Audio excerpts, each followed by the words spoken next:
Bonjour à tous et à toutes, c'est Padam pour vous présenter aujourd'hui un sapin. Donc aujourd'hui je me suis dit que peut-être il y avait des insectes qui se faisaient volontairement avaler par des prédateurs, je dis insectes d'ailleurs, mais en fait tout ovipare pourrait avaler être avalé par un prédateur et même s'il est comment dire euh, digéré, mastiqué, peut-être que ses œufs seraient avalés aussi, mais comme ils seraient petits, le prédateur ne les mastiquerait pas. Peut-être qu'il resterait dans la muqueuse buccale ou parce qu'ils possèdent des molécules adhérentes sur leur coquille, ou alors ils auraient une coquille justement qui serait assez souple pour se loger un peu n'importe comment entre les dents par exemple, ou alors peut-être serait-il possible qu'il soit avalé et en même temps comme ils sont adhérents, peut-être qu'ils se colleraient aux parois de, de l'œsophage. Peut-être que par la suite, on pourrait aussi envisager comment dire, des œufs qui seraient gastro-résistants, donc qui, bien que étendus d'une substance collante, euh, collée aux parois de l'estomac, ça c'est un fait, mais pourrait aussi être poliché, dirons-nous, par les divers sucs gastriques, et pendant que l'être vivant qui les a pondus serait petit à petit digéré, peut-être que l'être dans l'œuf resterait calmement dans sa coquille protégée et puis finirait donc peut-être la gestation dans l'estomac du prédateur, ou alors peut-être serait-il et donc plutôt il pourrait ressortir par la bouche de ce prédateur, ou alors la coquille de cet être vivant pourrait être insuffisamment collant, donc finirait par être en partie du moins digéré, donc poliché par le reste des, des sucs gastriques, ou alors serait encore intact après la digestion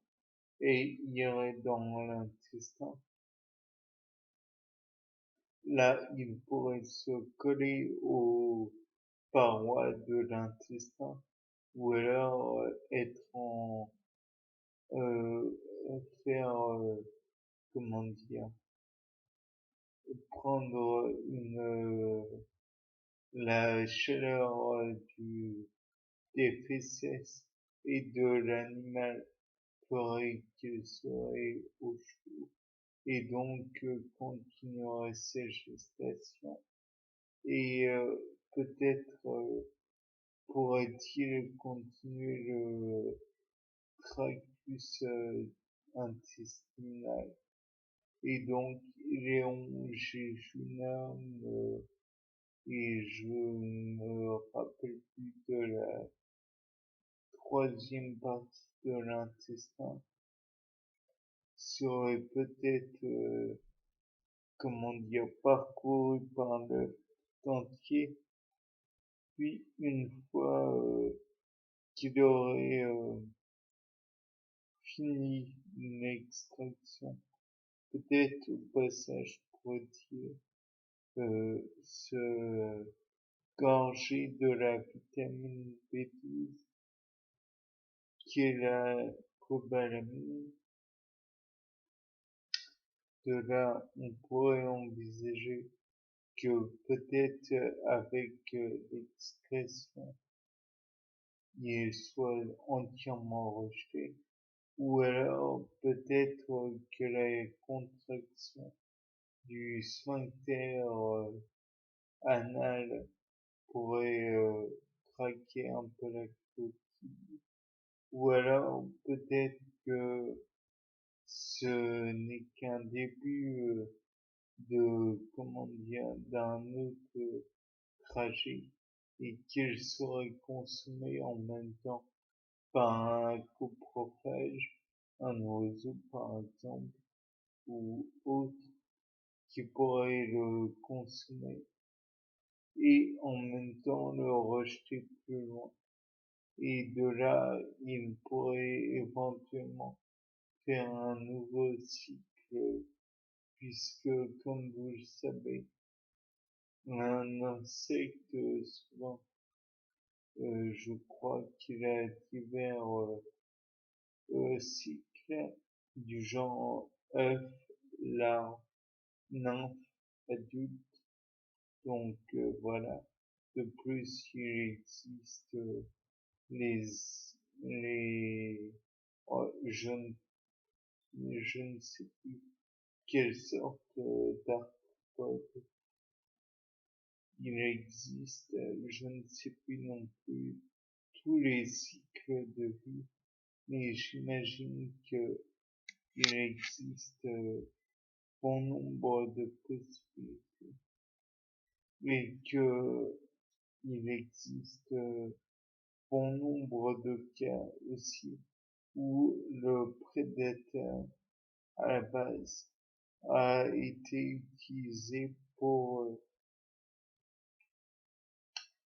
propager, pour mettre